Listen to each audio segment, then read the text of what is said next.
macho like Randy. The chopper go out to the granny. These niggas below your bandit. The killers understand it. Hello everyone, Nukin here, and welcome back again to my channel. So I'm back again with another video for you all. This will be my first ever collaboration, and it's with one of my special friends and partners in crime from the SwGoH in-depth podcast, CrazyExcuses. Thanks, Nukin. Glad to be all the way on your side of the channel. So shout out to her and the rest of the podcast crew. Links below to her channel and how you can listen to our podcast will be in the description below.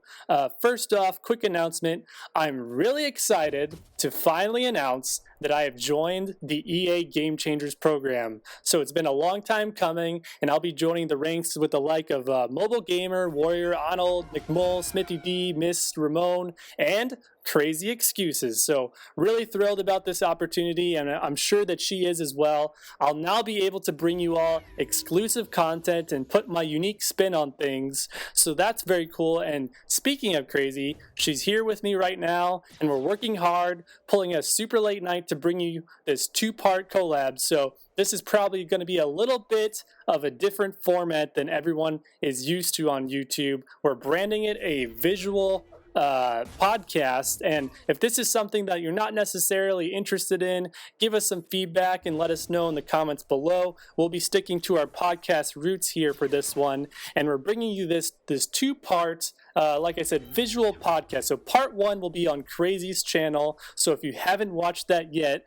be sure to pause this video and watch that first, and then come back to wrap things up over here. So just got a few things to note before we get started. This video is made possible by CG Capital Games for being so kind to supply the Game Changers with this early access footage recorded under a developer build. So thanks again to them for supplying this footage. This video wouldn't have been possible without them. And the last thing, like I said, this is a developer build. So with this dev build, you will see that it is possible for these exclusive Ewok characters to appear, to have the capability to go to Gear 12. This is just a visual bug. It is not possible. And in fact, if one were to probably attempt to do so, it would probably crash the client. So without further ado, let's grab a cold one. And you ready to talk about some Ewoks, Crazy? Hopefully everyone grabbed a beverage, took a little break, and is ready to get back into it. Make sure to give both our videos a thumbs up,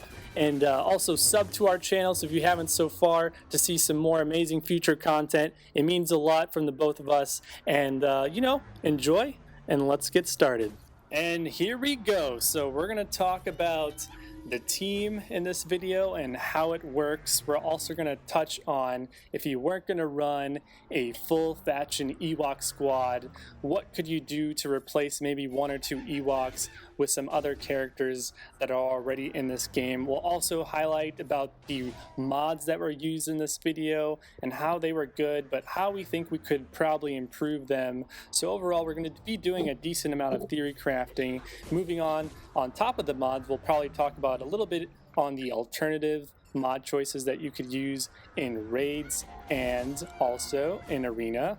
We'll also highlight and review how these Ewoks are going to be doing in the raids, a little bit Rancor review, a little bit of the tank raid, and lastly, a few more points, the long-term usage of these Ewoks post-faction rework, and comparing them to McMole 2's ranking sheet. And the final point, we'll be giving them a little final grade review, a little rough review. So let's get started with the team. So reviewing the team, we have a Chirpa lead and Wicket, Low Gray, Pap Blue, Elder, Ewok Elder.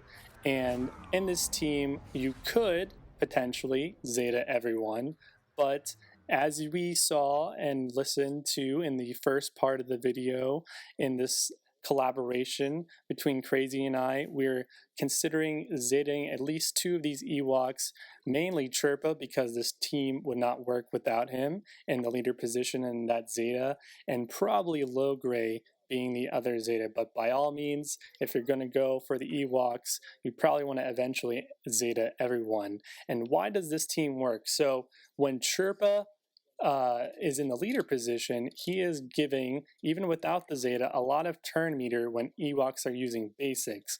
And then with that Zeta, whenever Ewoks use special abilities, they have a 60% chance to be called to do a basic attack.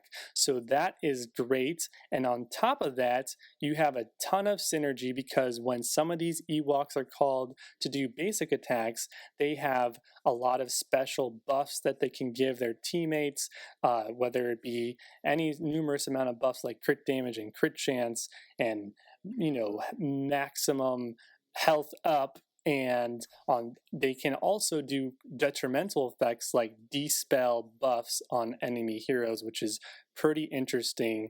And when you combine all these Ewoks together, they are stronger together than they are individually. And we took out Tebow from basically this team. Only in rare circumstances are going to be using a Tebow lead, and we'll go into more detail there. So if you're going to run a mixed team, and you need to take out at least one or two of these Ewoks, and we theory crafted some good supplements. So let's look at some of those. So Kenobi. So General Kenobi is a hero that works on a lot of teams, but he does synergize with these Ewoks. So if Chirpa's Retribution got dispelled, Kenobi can put that right up. He also has a huge assist attack with anyone that has buffs on your side of the field, and there's a lot of buffs to be had with this team, and when they're called to assist, there's a lot of action that goes down. So Kenobi's one of those heroes. Fulcrum Ahsoka, there's a lot of unique buffs, and Fulcrum Ahsoka is very strong when she can collect some of those unique buffs. And lastly, Zeta Barris, Thrawn, and R2-D2. So two of the past legendary characters, and Zeta Barris has been around off and on in some of these metas, and we'll go into more detail there. So if you're going to include heroes like Kenobi, Zeta Barris, or Thrawn, we're probably going to look at removing Ewok Elder, and this is beneficial if you're using Kenobi because you're running two tanks, and that's pretty interesting because a lot of teams in Arena do run two tanks at the moment, whether it be Baze and Kenobi or Shore Trooper and Kenobi. Having two tanks has shown to provide players a stronger defense. Zeta Barris is not a tank, but she'll make your Ewoks tankier, which is good. And Thrawn actually works with the Ewoks a little bit, so that's promising, and I think that he could work because there's a lot of turn meter gain mechanics, and Thrawn is a relatively fast character, and when he goes first, there's a decent chance that he's going to swap his turn meter with one of those Ewoks that give the rest of the Ewoks turn meter, those Ewoks being Wicket and I think Logray, which allows the rest of your team to go first, which is good and beneficial because a lot of these Ewoks don't have huge amounts of starting base speed. And some other combinations, you can put in R2-D2 and Fulcrum Ahsoka, and this would be probably the most controversial lineup that I think you could run, being because you're only running 3 Ewoks, and that makes Chirpa's Zeta leadership a little bit weaker because you're not running a full faction team, but there is a lot of synergy there. Fulcrum and R2-D2 are rebels, and R2-D2 has a lot of stealth synergy, and there is enough buffs for Fulcrum Ahsoka to do well. Logray actually gives turn meter to all allies, not just Ewok allies, so that would help Fulcrum Ahsoka and R2-D2 as well. And there's a lot of stun with R2-D2. He counters a few teams, like some Sith teams, and we do have some Sith footage in Arena, but not with R2-D2, it's just with Ewoks. What do you think about some of that, putting in characters that aren't Ewoks but have some synergy on a team like that? Crazy. I think that it's kind of a gamble. I think it is definitely a good idea to try. So there are some areas where the Ewoks are a little bit lacking. You mentioned how going first in arena is a big deal and they're pretty slow. So Thrawn could definitely be a good place for that. The other thing is Zeta Barris is really annoying, and this team has the potential to be annoying, so throwing in a Zeta Barris just may deter anyone from even attacking you in the first place. And I also love any reason to use Fulcrum Ahsoka, just because I love her, and I am desperate to find places to use her. So using her with R2D2 I think would be really interesting. And I also think that you bring up a good point with the stun with R2D2. So they don't really do any debuffs, so they don't really have a way to manage a problematic character. So having a stun in there would be pretty clutch. Mm-hmm. And another team that you could potentially run if you didn't want to run a full Ewok squad, or you weren't quite there yet, you could consider running a Chirpa Zeta leadership with Wicket, Kenobi, Paplu, so 2 tanks as well, and actually including Ewok Elder, but taking out Logray.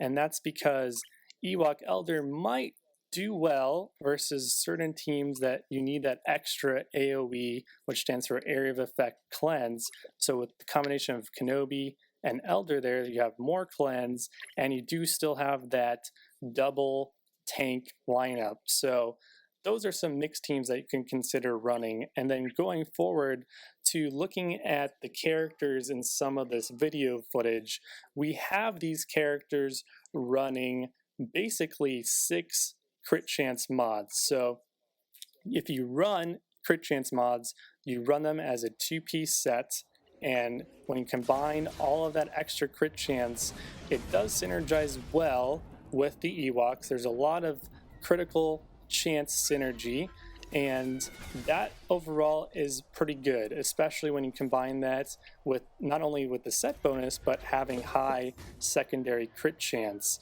And we saw some of that by looking at the mods earlier. And so when you're running that, you probably want to not only aim for crit chance secondaries, but also some offense secondaries, and we did see some of that.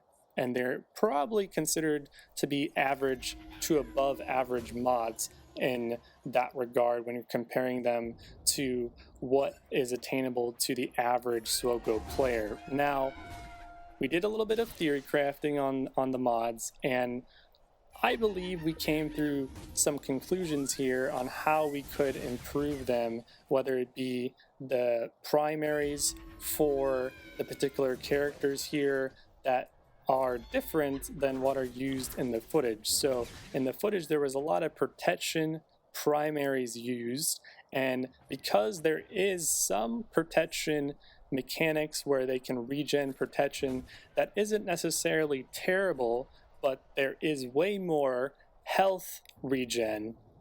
And on top of that, there's particular characters that synergize way more than health, especially even if they don't have a Zeta. So for example, I think it was Logray that has some protection mechanics there, or Wicket, and when you look at it, that's good, but the health regen is just way stronger, and you can see that in the current meta with heal over time with Baze and Turret, so that's really strong. So using a protection circle is okay, but we think that using a health primary circle would be good. On top of that, the triangles used in the video were crit chance for Wicket and a lot of protection for some of the other Ewoks, and I believe that the health primaries would be probably better, using some health primaries there on those triangles and crit damage for particular characters, and for the cross, instead of protection, using a combination of either offense, tenacity, and health. And this is because I talked a little bit about the circles, but for the triangles, some of these supporting characters like Ewok Elder, and tanks like Paplu, regen health. And the more health that they have, on top of that, it gives them more health with the health up buff, and they're going to heal more. Chirpa is going to heal based off his maximum health, so the more health he has wherever it is, whether it be secondaries or primaries, he's going to heal more, so that's a thing. And Wicket, if you can probably get Wicket's crit chance high enough, he is going to get that crit chance buff, and with just some decent RNG, it doesn't have to be godlike RNG, you're going to crit enough where you could probably argue that with that crit chance being, between 40 to 60%, if you can get it there, a crit damage triangle, especially with that crit chance up buff, he's going to end up doing more damage, especially when you get some offense up in there, which is possible with low gray. And then in terms of the cross, a lot of these Ewoks don't have the highest amount of damage, so if you can squeeze in a offense cross, they're just going to be doing a little bit more damage there. Of course, try to get it a little bit in the secondaries, but it is much easier to try to get a offense primary cross. And also, in terms of health, that same argument and the same concept applies. Health crosses would help some of the tanks and Ewok Elder, and it is a little bit greedy though, because if they get ability blocked or stunned, they can't use their specials, which then makes them dramatically weaker. So there is an argument to try to not be extremely greedy and actually run tenacity crosses so it'll be way more consistent in the long run. And also, Chirpa is not an attacker, and we talked about crit damage triangles. Consider running something more offensive on Chirpa there. So that's kind of what we think about the mods so far there, and that is mainly for Arena. Now, some of the speed sets would be good in Arena. Arena is all about speed, and we talked about tenacity primaries for the crosses in Arena, but consider running tenacity sets with maybe secondary crit chance or mix matching there. That would actually probably be also more beneficial in Arena. And then touching in raids are a little bit different. You don't need as much speed sometimes, and you could probably get away with running a crit damage set on maybe cheap Sherpa. And on top of that, you don't need probably as much secondary speed. A lot of their movability or flexibility in the raids comes from turn meter generation from the various Ewoks, and when you combine that with the ability of not being ability blocked, which doesn't really apply too often in the raids, you can really get a lot of turn meter gain, and you don't have to be as you don't have to focus on speed as much. And then particularly in the Rancor raid or in phase 3 of the tank raid, you might want to consider running a bunch of potency mods to reduce turn meter. So that kind of takes us on to our next point of, are they actually good in raids? So in the Rancor raid, people have been using the Tebow lead since basically the first month that it came out around then, and Tebow is still used quite commonly, especially for the people that have not invested that Zeta in Darth Vader. So Tebow lead is still good, and with this Ewok faction pass, that team can become stronger. Now, a lot of people weren't using Ewoks lately, but they were using them before, and now they have a purpose to use them more now with this faction pass. So a team like Tebow as the leader, and Ewok Scout, Wicket, Ewok Elder, and then some combination of maybe Chirpa, Low Gray, R2-D2, TIE Fighter Pilot.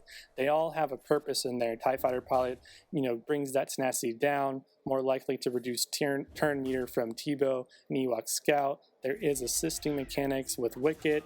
Low Gray boosts turn meter, which helps Tebow just take more turns. R2-D2 keeps Tebow stealth more often, and it's more consistent that way. So there's a lot of combinations there, but the trio being probably Tebow, Ewok Scout, and Wicket. So, Crazy, what do you think about the Rancor? I know you recently Zeta'd Darth Vader, and you're probably going to end up soloing it for the first time with Darth Vader, but you have been playing this game actually longer than I have, and you've been using Tebow probably longer than I have. Yeah, for sure, because I actually have been using Darth Vader since January. So what do you think about some of these changes in the Rancor with these Ewoks? It's going to be really interesting to see. So I have been using Tebow for a while, and I actually just Zeta Vader because I'm sick of using Tebow, but I'm actually still using Tebow on the Zeta Vader. So even if you do Zeta Darth Vader, unless you have Jin or Thrawn, it's really a challenge. I'm almost done with Jin, but since then I'm still using Tebow and R2D2. What I used to run when I ran a Tebow lead, I had him with Wigs and Qui-Gon and Elder. And I'm really happy to see some more Ewoks coming into play, because I always felt like I was the crazy person on the corner saying to use Elder with Tebow in the Rancor raid, because Elder just really boosts Tebow's turn meter and gets him to go really fast. It just always worked much better for me than speed down. So their synergy can really help you in the raid, and I'm quite interested to see how adding even more Ewoks into the play helps. Mm-hmm. Very good points. And, we talked about the Rancor.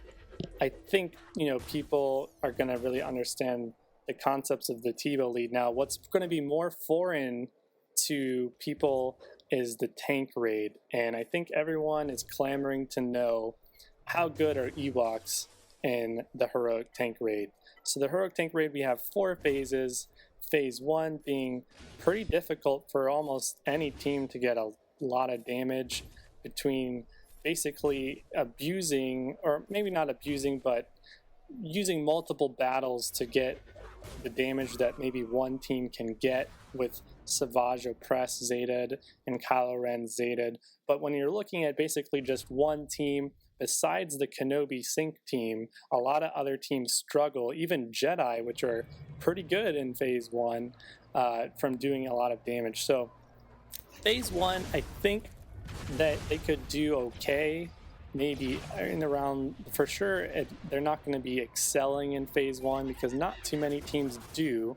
They have a lot of turn meter gain mechanics, so they can probably cleanse a lot of those debuffs, and they have a lot of healing, so they could, even if they're not cleansing those debuffs that General Grievous applies, they could maybe even out heal some of those damage over time. But there's so many assist mechanics that I don't really see them super excelling in that phase. So then moving on to, if it's not Phase 1, then we're down to 3 phases. And everyone knows that in Phases 2 and Phases 4 of the tank raid, if you have a well geared up team that has some synergy, you're going to do average relatively well, depending on a little bit of RNG, some decent mod choices, and just being able to try it a few times. Maybe you have to retreat the first time, but you're going to do all right. And this footage that we're looking at here is specifically in Phase 2 of the heroic tank raid. They would probably do just about the same amount of damage, maybe a little bit higher in Phase 4, and that's because whenever you untopple the tank in Phase 4, the tank doesn't immediately take a turn, so there's more opportunity to do damage. And we see from the footage here that these Ewoks do have the potential to topple the tank in one turn without the main turret, the main hull, actually gaining full turn meter, which is good. That is the key to being able to do high damage in Phases 2 and Phase 4. If you're able to topple the tank without the tank main hull taking a turn, pound on the tank while it's down, which they are able to do because of all that turn meter gain, so they'll keep the tank will feel like it's down there longer when it's toppled because they're gaining so much turn meter. And it seems like they're doing okay in terms of damage with the current mod sets that they're running. It's around the 2 to 3% range, I believe. Now, they don't topple every single turn, and that's fine. And that kind of reminds me of people running Rebels. So Rebels in the tank raid do have the potential to also topple one turn, but they just don't do it consistently. So maybe with some luck, maybe some better mod selections, they could probably topple the tank a little bit more consistently than what we're seeing here and do more damage. But they did all right. I think they did about 3 million damage here, so pretty respectable. And we'll compare that to Zeta's rankings from McMole, which he provides the community about once a month. And then moving on to Phase 3, I think this is one of the few places where you're going to see a different Ewok leader. You could use a Tebow lead in Phase 3, and this prevents the B2, the raid boss. You can reduce the turn meter, and also when characters are stealth, he doesn't counterattack, and there's a lot of buffs to be had, so you're not going to get one shot from the main tank turret in the back. And worst case scenario, if someone does die, there is Ewok Elder to revive people. There are more droids there, so more potential for Wicket to give even more turn meter to the rest of his Ewok allies, because there's just more targets to crit, which gives more potential turn meter. And I think that team could do all right. And lastly, we did touch a little bit about Phase 4. It's very similar to Phase 2, and I think they can do even a little bit more damage there. So, not bad in the tank raid, and you do not need to invest all 4 Zetas to do well in the tank raid, just maybe 1 or 2, which is comparable to some other teams. Like, for example, in Phase 2, the Elder Zeta team is a 2 Zeta team, and they do about the same damage in the same range. So then moving on to Arena. Now, are they good in Arena? Are they going to be the next meta-defining team? Probably not. I think they're about average, maybe a little bit above, maybe slightly below, and that is because they do have some weaknesses on top of the many benefits that they have, and I think those benefits are more geared towards the raid than Arena. So on offense, they have the capability of basically winning any battle, at least on manual play. The defense is a little bit questionable, and I do want to talk about defense really quickly. In the current squad arena, there basically is not a single team that holds super well.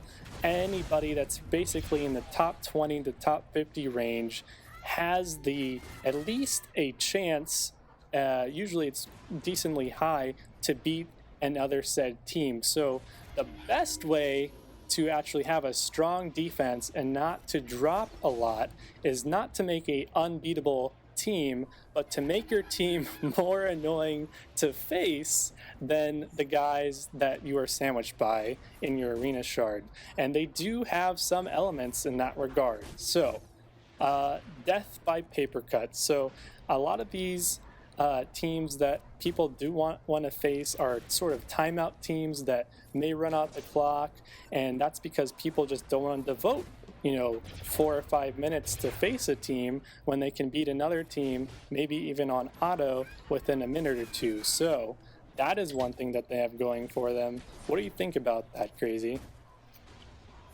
I find it extremely frustrating when you have death by paper cut going on, especially when you're in an arena and you're running out the clock and you can win, and it's really frustrating when that clock runs out.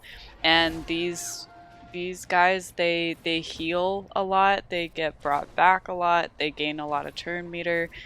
I think they have the potential to really deter someone from attacking them, because like you said, there's a lot of unpredictability. You don't know what you're gonna get. That makes people uneasy in arena. You like being able to check people's speed, so you'll go first, you know exactly what you're getting into. So even if they're not this killer team, it might work as a good defense team. I don't know. Yeah, so it's not because they have the most amazing defense, it's because they have so much health and protection, regen mechanics. People really don't like facing teams that go into stealth. That's part of the reason why Darth Maul earlier in the year was annoying to face. On top of the dodge, it just heroes were going in and out of stealth, and you couldn't really focus fire the heroes that you wanted. So that was a little bit frustrating to face. And they do, because they have so many dice rolling sort of RNG mechanics, they're quite unpredictable. You really don't know, even the player playing them on offense, you really don't know which Ewok is going to be called to assist. You do have some specific ally targeting assist ability specials, but Chirpa's Zeta ability is random. When you revive someone with Ewok Elder, if you're using him, it is random. So that unpredictable nature, some players don't want to face that. So maybe this might be a long shot, but personally, I don't think I want to face someone so random. And when you're in a meta like we are now with Rex and Chase, and it's basically the triple cleanse team, and you're actually gearing your arena to counter what is meta. You're not preparing for the Ewoks. And I just actually want to add this tidbit. If you actually lost the battle to these small little teddy bears, you're gonna feel so embarrassed you may not even want to finish the rest of your arena battles. And I was gonna say that too. You may not even want to risk it, because if you lose, you're gonna feel ridiculous. Yeah. So especially you as an Empire player. Yeah, so I don't know. I worked so hard to get Thrawn, and then I'm going to lose to, a 1 or 2 Zeta, Ewok team, maybe without even everyone being 7 stars, because some of these Ewoks may be viable at just, 3, 4, 5 stars because of all the Ewok stealth synergy and healing. They could actually, do, I think, decently well. So on top of that, you can't manage the problems in with there are some problems with these Ewoks. You can't depend on a Zeta ability that is random. So what if you depend on those assist attacks and you're not getting them? 60% chance, it's very close to 50% chance. Do you really want to be doing basically coin flips every time you use a special? It's not going to be consistent sometimes, and playing that on offense is going to be quite frustrating. You'll probably end up in reality, realistically speaking, you might be crushing a certain team and going 5-0, or at least maybe someone dies, but then you end up reviving them later on in the battle and winning the battle 5-0, and you might have other matches where you lose 0-5, 0-5, and that's because there's a lot of RNG elements. So that's an issue, and then going on to more of these issues, they use a lot of specials. Those specials have high turn cooldowns, and some of them actually depend on certain heroes. So for example, Wicket's Zeta, if you just keep him disabled, whether it's being stunned or ability blocked, he's not going to be called to assist, he's not going to be attacking, and he's not going to be healing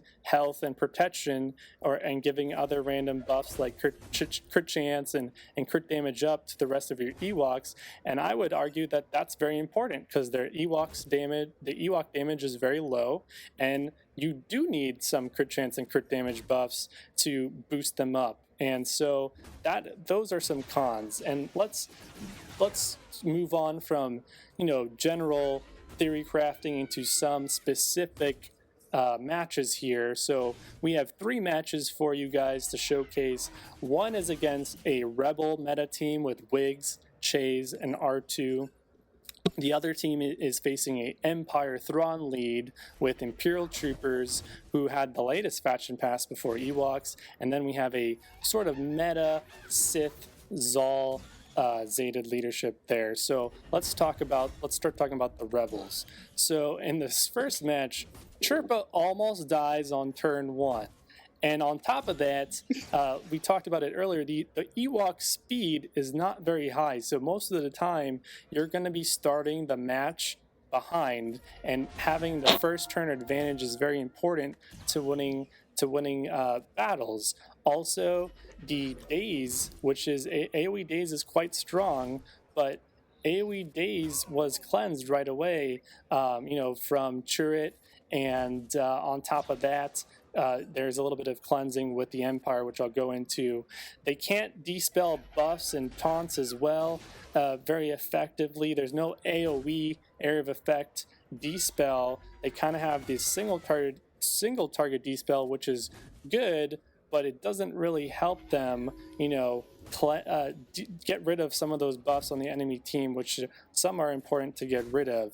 And then moving on to the Empire Thrawn lead. Now, this team isn't very meta right now. It might be later down the road. The current meta team is more Death Trooper, Nihilist, Kenobi Shore Trooper, but these Imperial Troopers are not bad whatsoever. And under a Thrawn lead, we talked about this, but they can just cleanse, right away. And the Daze ability from Low Gray is on a 3-turn cooldown, and the Imperial Troopers are just being able to cleanse that right away. There's no days after that, and they actually gain quite a bit of turn meter when they use that, so they can actually cleanse another debuff before the daze ability actually gets off cooldown. So that wasn't very effective, and on top of that, they did win this battle, but it seems like it took a lot of strategic maneuvering. It didn't, on defense, I don't see it, working out too well against at least this team. So that's good that, maybe in the movies, the Ewoks managed to take down the Empire with the assistance of the Rebels, of course. Maybe it wasn't so much the Ewoks, but at least in Squad Arena, there's a little bit more balance there, and the Empire has the capability of defending their own. So personally, I'm a little bit happy about that. And then lastly, talking about the Sith. Now, this isn't the perfect Sith team probably, but it does the job in showcasing, what happens when another team goes first. So this match was won, but they just didn't dominate the match. And you would think on offense you wouldn't have this much trouble. So it seems like maybe with some better mod choices, especially against a dark side team with so many debuffs, and we talked a little bit about running tenacity mods. Maybe with some tenacity mods, this actually would be a easier match for these Ewoks, but they just didn't seem to really do as well as you might think, and part of that has to do with not going first. But maybe with a mixed team with Thrawn in there, it could help them recover and be more consistent, because if one of your cleansers gets ability blocked or has their cooldowns increased, there's a higher likelihood if you have more cleansers. For example, if you add in a Kenobi with the Ewok Elder, or if you add in a Thrawn does have some cleansing capability, but don't quote me. I'm not sure if that's just for Empire allies, but I think it's for everyone. And let's move from Squad Arena into some long-term usage of what a player can expect from these Ewoks. So we touched a little bit about that in the earlier video with Ewok flash events and Galactic War. But what do we have coming up in the long term? We have a new game mode that we know about, territory battles, and it depends on having a large roster and maybe having another solid synergetic team. You could benefit from that in a new game mode like this. What do you think about where Ewoks might play a role in this new game mode, Crazy? So it's really hard to know when we don't have hardly any information, but I think the best way to prepare for it then is to kind of cover your bases and have different types of teams. And the cool thing about Ewoks is they kind of have some things that we haven't seen before, especially with Ewok Elder. He's a pretty unique character, and now the way they work together, it kind of feels like a blend of Resistance and First Order and Phoenix all kind of meshed together. So I think that this could just give a little more coverage of a roster, and they are pretty unpredictable, so you never really know what you're gonna get. So that might actually work with an unpredictable situation. We will see. I'm a little hesitant to consider tunes that have to go together, since we don't know if we will be throwing in full squads, kind of the setup of it.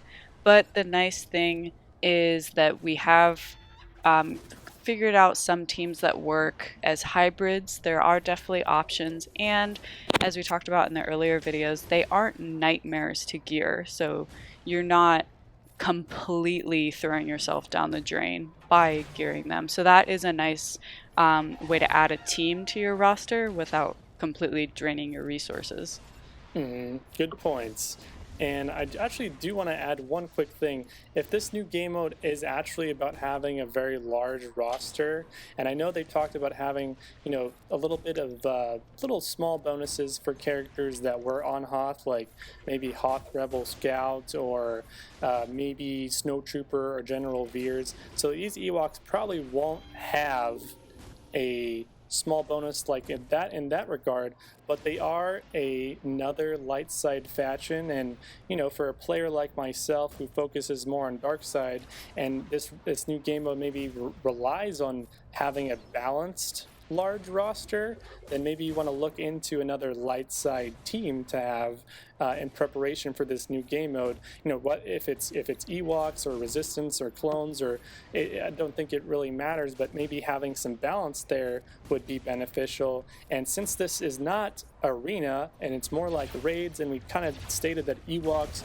do have, they're not super amazing in the tank raid. Maybe they'll be better in this game mode, and it's not arena, like I said, so they probably will do all right and do okay in this new game mode, and who knows, maybe they'll surprise us. And on top of that, we know Commander Luke is coming out soon. He was unveiled. Another actually a few rebels, unfortunately, but are we gonna need these Ewoks? This has been a rumor. You probably have heard it already. Are we gonna need Ewoks? Are they gonna play a role in unlocking Commander Luke? And I know a lot of people out there watching this are probably wanting that Commander Luke, and they've been begging for him to come out into the game in some form. And it'd be really sad to miss unlocking Commander Luke or getting him to that last star level if you didn't have the current Ewok lineup. So that's kind of speculation, but something to consider when looking at these Ewoks. And let's kind of start to give them a final grade in the sort of next topic here, going on from long-term usage to comparing them in McMole's ranking sheet. So shout out to our fellow game changer in our community, the Republic, McMole 2. He's made a monthly update to a Zeta ranking sheet that specifically analyzes how good a Zeta is in the raid. And according to his legend, to get into the tier 1, the Zeta needs to kind of get that team to that 4 million plus level. Tier 2, 2 million plus. Tier 3, 500k damage. And tier 4, they don't really bring any much value to the raids. And we have seen just from this phase 2 footage that these Ewoks are doing over 3 million damage, and that damage potential is not capped there. I think you could probably see much higher than that actually when these Ewoks actually come to the game. And that means that Chirpa's leadership is probably going to fall in that tier 2 category, maybe even another Ewok Zeta in the tier 2 category as well. It's going to be probably more controversial for that second Ewok Zeta. And then the third Ewok Zeta, maybe like Wicket, could occur and could fit into that tier 3 category. And then we did talk about in part 1 of our collaboration, Crazy, that we probably think that Paplu Zeta is not all that important overall, and he probably is going to fall into that tier 4 category. So probably Chirpa and maybe low grade in tier 2, and low gray might actually fit better in tier 3. We'll just have to kind of look at what McMole decides, but that's kind of where we are ranking them. So there's 4 zetas. One's probably super essential, the other one's somewhat essential, and then in terms of raids, I think the other 2 fall in that tier 3 and tier 4 category. So that's kind of our personal review here. And then, overall, is it worth it to have these Ewoks geared up? Is it worth it to put the gear on some of these Ewoks? We did touch about the gear in part 1 of our collaboration here. And is it worth the zetas? There are a lot of zetas here, but you don't necessarily have to spend them all. What are your thoughts on that, Crazy? I think if you have, there are some essential teams or types of teams to have. I think everyone should have a very solid light side team and a very solid dark side team. And there are essential tunes like Kenobi and Nihilus that are just much more important. I think if you have those teams, I don't think that the Ewoks would fall into that category, but I think if you have those teams and you're set with those, then go for it. I think that they could be a lot of fun to use. It's definitely going to be a different experience, and especially if you're a fan of Ewoks, I said it in the first part of this collaboration, they really give kind of the Ewok feel to me. So I think if you are a fan of Ewoks, you will enjoy this. And it is a game, so even if they're not the most OP team, if you enjoy using them, if they make you laugh, go for it. They're not going to break the bank. Maybe a few zetas, but gear, if you have the solid teams, you maybe have a few zetas that you can spare, go for it. Good points. And personally, I think that the gear wasn't all that bad. So that's probably not where people are going to be hurting in the bank. I think it's going to be the zetas. They're kind of like this sort of light side first order team. There is a lot of turn meter gain, which they share there, but also in terms of how many zetas there are. There's 4 zetas on the squad, and I think there's 4 zetas for the first order. So I think actually that if people have the gear but they don't have the zetas, they might be hurting more in that regard. And I think that probably not all 4 of these zetas are a priority. You can probably mix and match a few, and if you're really going to want to do this, at least you're going to need 1 on Chirpa, and then maybe since you already did Chirpa and you kind of think of zetas as a skill tree, you're probably going to want to invest at least 1 more to make the team really solid. So overall, if you have these Ewoks already geared up, the gear isn't actually an issue, and you're actually looking at the zeta investment. And with upcoming content, coming out maybe as soon as next month or maybe later in the fall, you probably do want to save some of those zetas as well.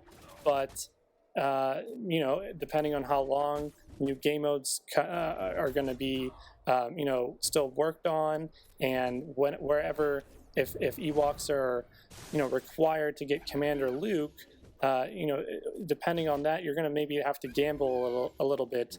But it seems like at at least a 2 zeta investment, not so bad. So if you're looking for another light side team, looking to have some fun, change of pace, you have extra zetas around, you're an older player that have geared them up, or maybe even a newer player, and you just happen to have some of the gear, because not all these Ewoks are super hard to gear. We did touch on Paplu being probably one of the easiest tanks to gear up, period, in the game, which is amazing since he's a brand new character. I think they might be worth it for a certain player. So we're going to wrap things up here. Thanks everyone who has stuck through this, part 1 for sure, and then part 2 here. And I want to thank Crazy this is our first collaboration, probably of many more. So I want you guys to, if you haven't already, subscribe to CrazyExcuses channel. Thumb up both of our videos. If you can't find her, she's one of my featured channels, and you can find that by hitting the channels tab, or if you're on the browser, it's in kind of the right middle section, and I'll also link her channel in the description. So you know what? If you're rocking some Ewoks, drop a comment below. If you're still thinking about it, we can discuss. If you already have these Ewoks ready to go and you're having difficulty, let's theory craft it out, and we'll have Crazy and I try to respond to as many comments from you guys. So take it easy, guys, and we'll catch you guys next time. You're welcome. Bye-bye.